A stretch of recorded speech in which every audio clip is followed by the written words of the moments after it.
কথা বলছে কি রকম শীতের কথা বলছে শীতের কথা এটা হাদিস পাকে এসেছে শরীয়ত মতে যদি কোনো মানুষ ঈমান নিয়ে যেতে পারে কবরটা ওই যে কবরটা অন্ধকার কবরটা আলোয় আলোকিত হয়ে যাবে আল্লাহ রাসূল বলেন এই কবরটা কবর থেকে জান্নাত পর্যন্ত একটা সুড়ঙ্গ করে দেওয়া হবে কবর থেকে জান্নাত পর্যন্ত দেখতে পাবে আর জান্নাত থেকে কবরও দেখা যাবে এটা আমি বলিনি কিতাব বলছে হাদিস বলছে শরীয়ত বলছে তাই নাই আরে হ্যাঁ এটা তো হাদিসে এসেছে তো যদি মনে করেন যে পীরানে বিদস্তুগীর আব্দুল কাদের জিলানী রাহমাতুল্লাহ আলাইহি আল্লাহ ওয়ালা বুজার গানে দিন তাহলে বেশক ওনার কবরটা ওনার রওজাটা ওনার মাজার পাকটা জান্নাতের একটা টুকরো হয়ে গেছে ও জান্নাতের খুশবু ওখানে আসছে জান্নাতের ওখানে গন্ধ ওখানে আসছে আল্লাহ পাক রব্বুল আলামিন বলেন আল্লাহর রাসূল বলেন তখন তাদের বলে দেওয়া হয় কাদের তখন তাদের বলে দেওয়া হয় যে তোমরা অনেক কষ্ট করে আয় আমার আশিক মাসুক অনেক কষ্ট করে তোমরা এসেছো জান্নাতের এই খুশবু জান্নাতের এই বাগান জান্নাতের এই সমস্ত হুর মালাইকা তোমার সামনে দেখছো তুমি একটু বিশ্রাম নিয়ে নাও বিশ্রাম চলে যাবে সেই হাসরের দিনে তারা উঠবে কবে উঠবে হাসরের দিনে তোলা হবে তারপর তারা ঈমানদার ব্যক্তিরা বলবে ফেরেশতা আমাকে তুললে কেন বলল সরকার হাসরের দিন বিচার হবে আপনাকে তোলা হয়েছে আল্লাহ ওয়ালারা বলবেন এত তাড়াতাড়ি হাসরের টাইম হয়ে গেল আমি তো জোহরের টাইমে শুয়েছিলাম এখন তোমার তো আসরেরও মনে হয় টাইম হয়নি আমাকে এত তাড়াতাড়ি তুলে দিলে ফেরেশতারা বলবেন হে আল্লাহ ওয়ালা হে আল্লাহর বান্দা আপনি যে কত লক্ষ বছর শুয়ে আছেন আপনি জানেন না আল্লাহ আপনাকে রহমতের কোলে শুয়ে রেখেছিলেন যার জন্য আপনি বুঝতে পারেননি এই লক্ষ লক্ষ বছর কোথা দিয়ে কেটে গেছে বুঝতে পেরেছেন আমি শেষ করব তার আগে আবার একটা কথা বলি যে মতকো সাহাবার কথা বললাম সেই সাহাবা বুঝতে পারলেন যে দোজাহানের আকার আমাকে বারবার মাফ করে দিচ্ছেন আর সাহাবা হুজুররা রেগে যাচ্ছেন সঙ্গে সঙ্গে বললেন ইয়া রাসূলুল্লাহ ইয়া হাবিবাল্লাহ আজকে আপনাকে সাক্ষী রেখে কাবা করে আজকে আমি আপনাকে সাক্ষী রেখে কাবা করে কসম করে আল্লাহর বলছি আর জীবনে কোনোদিন মদ স্পর্শ করব না আমার জন্য আপনি কত কষ্ট পেয়েছেন ইয়া রাসূলুল্লাহ আমি আমার জন্য আপনি কত কষ্ট পেয়েছেন আমার জন্য সাহাবারা কত কথা বলেছে আপনাকে আপনার জন্য আজ ওমরের হাত থেকে আমি বেঁচে গেছি নাহলে আমাকে দুটুকরো করে দিত ইয়া রাসূলুল্লাহ ইয়া হাবিবাল্লাহ আমি আপনাকে কাবা করে সাক্ষী দিচ্ছি আমি আর জীবনে কখনো মদ স্পর্শ করব না আল্লাহর নবী বলেন আমি জানি তুমি আর মদ স্পর্শ করবে না কারণ তোমার দিলটা তোমার মনটা সব সময় আমার দিকে রয়েছে যাও যাও বাবা যাও আল্লাহ যেন তোমাকে হেফাজত করে নেয় সেই দিন থেকে ওই সাহাবা আর কোনোদিন জীবনে মদ স্পর্শ করে না বুঝতে পেরেছেন আপনাদের কাছে যে যেখানেই পীর ধরুন আপনাদের কাছে আমার একটা অনুরোধ আপনারা হয়তো ভুল করবেন, সেই ভুলের জন্য মাপ চান, অনুতপ্ত হন, তওবা করুন, আর দিলটা সরকারের দিকে রাখুন। কিবা সরকারের দিকে রাখবেন, সব করবেন। দিল যদি, মন যদি, অন্তর যদি সরকারের দিকে না থাকে, আপনার বেড়া পার হবে না, আপনার নামাজ হবে না, আপনার রোজা হবে না, আপনার হজ হবে না, আপনার যাকাত হবে না, আপনার তাসবিহ হবে না, আপনার তেলাওয়াত হবে না। আপনি মরার সময় ঈমানের সাথে মরতে পারবেন না। বুঝতে পেরেছেন? এই খেলা প্রেমের খেলা। আল্লাহ কিন্তু ভালোবেসে প্রেমে মজে গিয়ে তার হাবিবুল্লাহকে তৈরি করেছেন।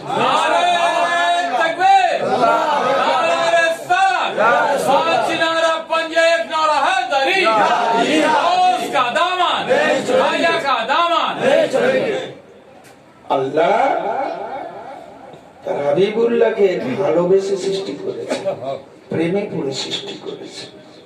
কিবা আপনি আমি সেই প্রেম ভালোবাসা ভুলে গেলাম। জেনে রাখবেন, পীর হচ্ছে নায়েবে রাসূল, পীর হচ্ছে নায়েবে রাসূল, পীর হচ্ছে নায়েবে রাসূল। তার সঙ্গে যদি কেউ মিথ্যে কথা বলে, তার ঈমান চলে যাবে, চলে যাবে, চলে যাবে, থাকবে না। লিখে নেন, চিটিংবাজি, জোচ্চুরি, বেঈমানি তার সঙ্গে যদি কেউ করে, তার ঈমান নষ্ট হয়ে যাবে, ঈমান থাকবে না, থাকতে পারে না, পারে না, পারে না। আপনারা মনে করেছেন কথার জাল দিয়ে অনেক কিছু ভাবে, হুজুরকে হয়তো বললে হুজুর বুঝে নেবে না। আপনি দুনিয়ার সামনে অনেক ভালো সাজতে পারেন, যদি সত্যি সে হুজুর হয়ে থাকে, পীর হয়ে থাকে, আল্লাহওয়ালা হয়ে থাকে, বুঝার গানের দিন হয়ে থাকে, অবশ্যই অবশ্যই তার এই ট্রান্সমিটারে সব ধরা পড়ে যাবে, এতে কোনো সন্দেহ নেই। মাশাআল্লাহ, কি আওয়াজ! যদি আপনি দরগা শরীফের গোলাম হয়ে দরগা শরীফে দাঁড়িয়ে যদি মিথ্যা কথা বলেন, পীরের সঙ্গে যদি মিথ্যা কথা বলেন, আপনার ইও কালো বেকার হবে, ও কালো বেকার হয়ে যাবে। বুঝতে পেরেছেন? সাবধান করে দিচ্ছি, ভুল হতে পারে, আপনার অন্যায় হতে পারে, আমরা মানুষ, আমাদের ভুল তো হবেই, হতে পারে না? তো তার জন্য ক্ষমা চেয়ে নেওয়া উচিত, অনুতপ্ত হওয়া উচিত না, উচিত নয়? কি বা কিন্তু আপনি ভুল স্বীকার করবেন না। বিভিন্ন কথার জাল দিয়ে, বিভিন্ন ভাবে আপনি চিটিং করতে করতে আপনি পীরের সঙ্গে চিটিং করবেন, উল্টো কথা বুঝিয়ে দেবেন। হয়তো আমরা অনেক সময় চুপ থাকি, কিন্তু আল্লাহ দেখছে। আমি হয়তো চুপ থাকি, কিন্তু আমার সরকার দেখছে। আমার সরকার হয়তো অনেক সময় চুপ থাকে, তার সরকার জালালউদ্দিন শাহ রাহমাতুল্লাহ দেখছেন। সে হয়তো অনেক সময় চুপ থাকে, তার সরকার গৌসুল আজম দেখছে। সে হয়তো অনেক সময় চুপ থাকে, ইমামে হাসান হুসাইন রাদিয়াল্লাহু তাআলা দেখছে। সে হয়তো অনেক সময় চুপ থাকে, মাওলা আলী কারিমুল্লাহ রাদিয়াল্লাহু তাআলা দেখছেন। সেও হয়তো অনেক সময় চুপ থাকে, দুজাহানের আকা হযরত মুহাম্মদুর রাসূলুল্লাহ সাল্লাল্লাহু আলাইহি ওয়াসাল্লাম দেখছেন। উনিও অনেক সময় হয়তো চুপ থাকে, আল্লাহ কিন্তু দেখছেন। ছাড়বে না, ছাড়তে পারে না। যদি মনে করেন ঈমান আমার সস্তা, আমি বিক্রি করে দেব, বলার কিছু নেই। যদি মনে করেন যে ঈমান আমি রাখবো, তাহলে কিন্তু আপনাকে সিধে পথে আসতে হবে।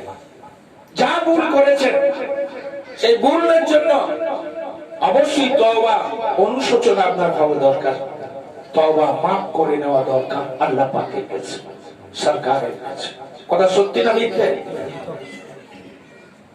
জীবনের এই গুনাহকে মাফ করার জন্য আল্লাহ পাক রব্বুল আলামিন যদি আমাদের হায়াতে রাখেন, কি বা আর দুটো দিন বাদ, আর দুটো দিন বাদ, এই দুটো দিন বাদে আমরা শবে বেড়াতে রাত, কি বা আল্লাহ রাসূল বলেন যে আমার উম্মতের জন্য 1,24,000 নবীর জন্য নয়, 1,24,000 নবীর উম্মতের জন্য নয়, শুধুমাত্র আমার উম্মতের জন্য আল্লাহ পাক 5টা রাতকে মোকাম্মেল রাত করে দিয়েছেন। এই 5টা রাতের মধ্যে একটা রাত হলো শাবানের 14 তারিখের দিনগত রাত, যেটা আমরা শবে রাতের রাত বলে। এই রাতে কি কাজ হবে?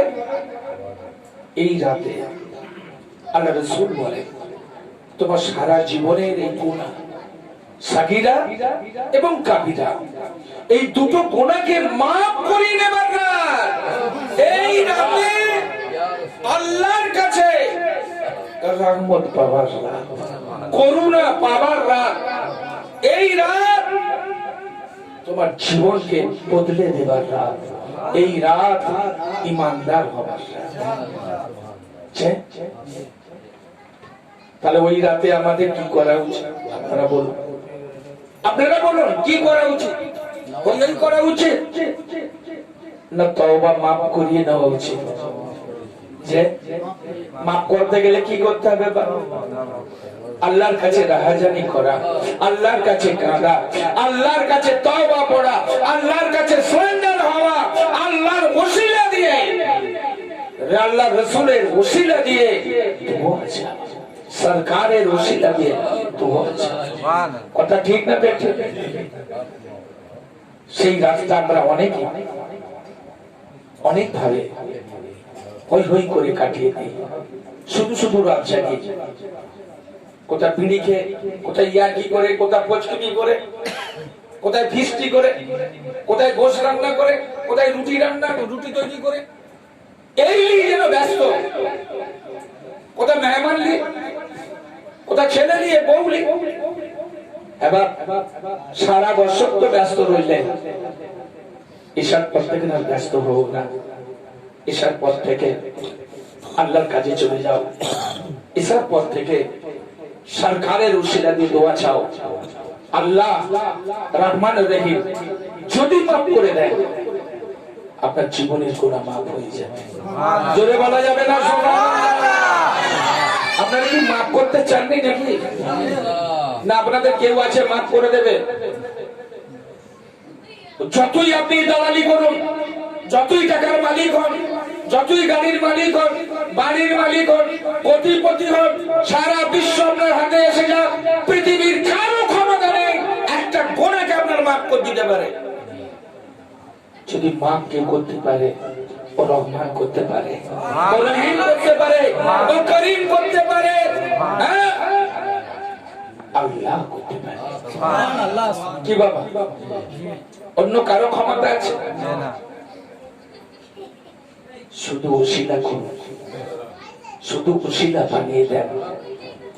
হামিদ স্যার ওসিলা বানিয়ে দেন, জামালউদ্দিন স্যার ওসিলা বানিয়ে দেন, দুজনের আকার ওসিলা বানিয়ে দেন, গৌসুল আজমের ওসিলা বানিয়ে দেন, খাজা মাইনুদ্দিন চিশতি রহমাতুল্লাহ ওসিলা বানিয়ে দেন। আর ওই ওসিলা দিয়ে দোয়া চান, কানেকশন যদি একবার হয়ে যায় কবুল হয়ে যাবে। বলুন সুবহানাল্লাহ। ওই রাতে দু শ্রেণীর লোকের দোয়া কবুল হবে না, এটা হাদিস পাকে এসেছে। কি বললাম? দু শ্রেণীর মানুষের দোয়া কবুল হবে না, হবে না, হবে না। আল্লাহ রাসূলকে জিজ্ঞাসা করা হলো, ইয়া রাসূলুল্লাহ কোন শ্রেণীর মানুষ? আল্লাহ রাসূল হাদিস পাকে বলেছেন, যারা শিরক করে, আল্লাহর সাথে যারা শিরক করে তাদের দোয়াকে আল্লাহ কবুল করবেন না। কি বললাম? এক নম্বরে যারা আল্লাহর সাথে শিরক করে আল্লাহ তাদের দোয়াকে কবুল করবেন না, নাম্বার 1। আর নাম্বার 2 হচ্ছে আল্লাহ বলছেন ভালো মন্দ খারাপ যা কিছু সৃষ্টি দুনিয়া আমি করেছি, কালো সাদা ফর্সা সব আল্লাহ সৃষ্টি নয় কি আপনি সৃষ্টি করেছেন? হ্যাঁ বাবা, আল্লাহ সৃষ্টি করেছেন না আপনি সৃষ্টি করেছেন? তো আল্লাহ পাক রব্বুল আলামিন থাক, আল্লাহ পাক রব্বুল আলামিন এই দুনিয়াকে সৃষ্টি করেছেন। আল্লাহ বলছেন তুমি মানুষ হয়ে কোন মানুষকে যদি ঘৃণা করো, কোন মানুষ হয়ে মানুষকে যদি ঘৃণা করো, ওই ব্যক্তির দোয়াকে আমি আল্লাহ কবুল করব না। তাহলে দুটো শ্রেণীর মানুষ কে কে? যারা শিরক করে তাদের দোয়াকে আল্লাহ কবুল করবেন না, আর মানুষ হয়ে মানুষকে যারা ঘৃণা করে তাদের দোয়াকে আল্লাহ কবুল করবেন না। এছাড়া সকলের দোয়াকে আল্লাহ বলেছেন, আল্লাহ রাসূল বলেছেন দোয়া কবুল করে নেবেন। বলুন সুবহানাল্লাহ। বুঝতে পেরেছেন আমার মা ও বোনেরা? আপনাদের কাছে একটা কথা বলি, সময় খুব অল্প, রাতও হয়ে গেছে। এই রুটি করা, হালুয়া করা যদি আপনি সিন্নির জন্য করে থাকেন, যে নিজে খাবেন, পাশাপাশি লোককে দেবেন, গরিব দুঃখী মিসকিনের মধ্যে বিলাবেন, দান করবেন, সিন্নি হিসাবে তৈরি করছেন, তাহলে ঠিক আছে, কোনো অসুবিধা নেই। বোঝা গেল কথাটা? কিন্তু যদি মনে করেন যে এটাই মানে সরে বরাত, এটাই করতেই হবে, তাহলে কিন্তু ভুল হয়ে যাবে। বোঝা গেল কথাটা? রুটি করার কারণ হচ্ছে আপনি নিজে খাবেন, পাশের লোককে দেবেন, এতিম মিসকিন গরিবদের আপনি দান করবেন। এটা দানের জন্য করা হয়, সিন্নির জন্য করা হয়, তাহলে বরকত হবে। বুঝতে পেরেছেন? আমার বাবাজি দোস্তরা, ওই দিনে বহু আমলের কথা এসেছে, বেশি বেশি করে আস্তাগফার তওবা পড়া দরকার। আর ওই দিন সুবহানাল্লাহ, আলহামদুলিল্লাহ, লা ইলাহা ইল্লাল্লাহু আল্লাহু আকবার এই তাসবিহ 101 বার পড়া দরকার, খুব ভালো। এবং ওই দিন দুটো রেকাত করে, 6 রেকাত হোক, 10 রেকাত হোক, 20 রেকাত হোক, 100 রেকাত হোক, যার যতটা ক্ষমতা, যেমন ক্ষমতা, এক আলহামদু 3 কুলহু দিয়ে, মানে সূরা ইখলাস দিয়ে নামাজ পড়বে, খুব ভালো। যারা কোরআন শরীফ জানেন কোরআন শরীফ পড়বেন, দরুদ শরীফ পড়বেন, বেশি বেশি করে পড়বেন। আর সরকারের উসিলা দিয়ে দোয়াটা চাইবেন। দোয়া যখনই চান, যাই করুন ইবাদত, দোয়াটা যখন চাইবেন দিল লেগিয়ে চাইবেন, অন্তর লাগিয়ে চাইবেন, নাকি ভাই? অনেকেই দেখেছি আমরা আল্লাহ ওয়ালাদের দরবারে যাই, আল্লাহ ওয়ালাদের দরবারে সবে বরাতে রাতে অনেকেই আসে না, আসে না গো। দিল্লির বুকতেও দেখেছি, আজমিরও দেখেছি, দিল্লিতেও দেখেছি, ভারতবর্ষের বিভিন্ন মাজারে ওই দিন ভিড় ভাট্টা থাকে। কেন যায় জানেন? সবাই জানে আমি তো গুনাহগার, আমি বদকার, আমি জিয়াকার, কিন্তু যিনি শুয়ে আছেন উনি তো আল্লাহর মেহবুব শুয়ে আছেন, আল্লাহ ওয়ালা শুয়ে আছেন, নায়েবে রাসূল শুয়ে আছেন। মুর্দা যদি বাইরের মানুষকে যদি বুঝতে পারে কে এলো আর কে গেল, আমি সরকারের দরবারে হাজিরা দিয়েছি, নিশ্চয়ই সরকার আমাকে দেখেছে। আর ওই সরকারের গোলাম হয়ে আমি যখন ওসিলা করে দোয়া চেয়েছি, আমার দোয়া যদি নাও যায়, আমার সরকার শুনেছে, আমার সরকার হয়তো সেই দোয়াটা চাওয়ায় আল্লাহ হয়তো কবুল করে নিয়েছে। এই আশায় বুক বেঁধে আমরা আল্লাহ ওয়ালাদের দরবারে যাই। কি বা কথাটা সত্যি না মিথ্যে? যদি সত্যি হয়, শুধু কিচ্ছু যদি না আল্লাহ ওয়ালার দরবারে করতে পারে, মনটা শুধু ওই দিকে চেয়ে টুক টুক টুক টুক করে চেয়ে থাকুন। আপনি যদি একটা মানুষের দিকে যদি বারবার তাকান, অজানা মানুষের দিকে যার সঙ্গে আপনার পরিচয় নেই, আপনি একটা রাস্তা দিয়ে একটা মেয়ে যাচ্ছে, খুব সুন্দর নেই, আপনি দেখেছেন, সে দেখার পর বারবার যদি তার মুখের দিকে তাকান, অনেক দিন থেকে যদি এইভাবে করেন, হঠাৎ করে মেয়েটাকে একদিন বলেই উঠবে, আপনি কেন আমার মুখের দিকে বারবার তাকাচ্ছেন? এটা বলবে না বলবে না? কি বা বলবে না বলবে না? আপনার ফোন আছে, আপনার ফোনেতে যদি বারবার কেউ যদি ফোন করে একই নাম্বারে, বারবার যদি ফোন আসে আর যেই তুলতে যাচ্ছেন কেটে যাচ্ছে, একদিন আপনার মনে কৌতূহল হবে না হবে না? যে একদিন নয়, দুদিন নয়, রোজ এইভাবে খালি মিস কল আসছে, এই নাম্বারে কল আসছে, কি দেখা কে ফোন করে? একদিন এই লক্ষ্যটা আসবে না আসবে না? বলেন না আসবে না আসবে না? আপনি তখন নিজে একবার ডায়াল করেন, ডায়ালটা করে দেখেন যে আপনাকে একজন ভালোবেসে ফেলেছে, সে আপনাকে ফোন করেছে, যে আপনাকে অমুক জায়গায় দেখেছিলেন, আপনার নাম্বারটা এক জায়গা থেকে জোগাড় করেছিলেন, কিন্তু আপনার সঙ্গে রোজ যোগাযোগ করার চেষ্টা করি, আপনাকে লাগাতে পারি। আমার সৌভাগ্য আপনি আজ লাগিয়ে দিয়েছেন। আপনি যখনই দরুদ পড়েন, সালাম পড়েন, ওই সালামটা সরকারের দরবারে চলে যাচ্ছে। আপনি যখনই দরুদ পড়ছেন, যখনই দরুদে নজরানা করছেন, সারাদিনে যদি 50 বার দরুদ শরীফ পড়েন, 50 বার আপনার দরুদ খানা চলে যাচ্ছে। কোথায় যাচ্ছে? সরকারের দরবারে। রাসূল করিম সাল্লাল্লাহু আলাইহি ওয়াসাল্লামের দরবারে যাচ্ছে। আল্লাহর নবী বলেন, ও ফেরেশতা, দেখো দেখো, সারাদিনে 100 বার আমার কাছে খবর আসছে এই নাম্বারে। কে এমন করে ফোন করে, কে এমন করে আমাকে সালাম জানায়?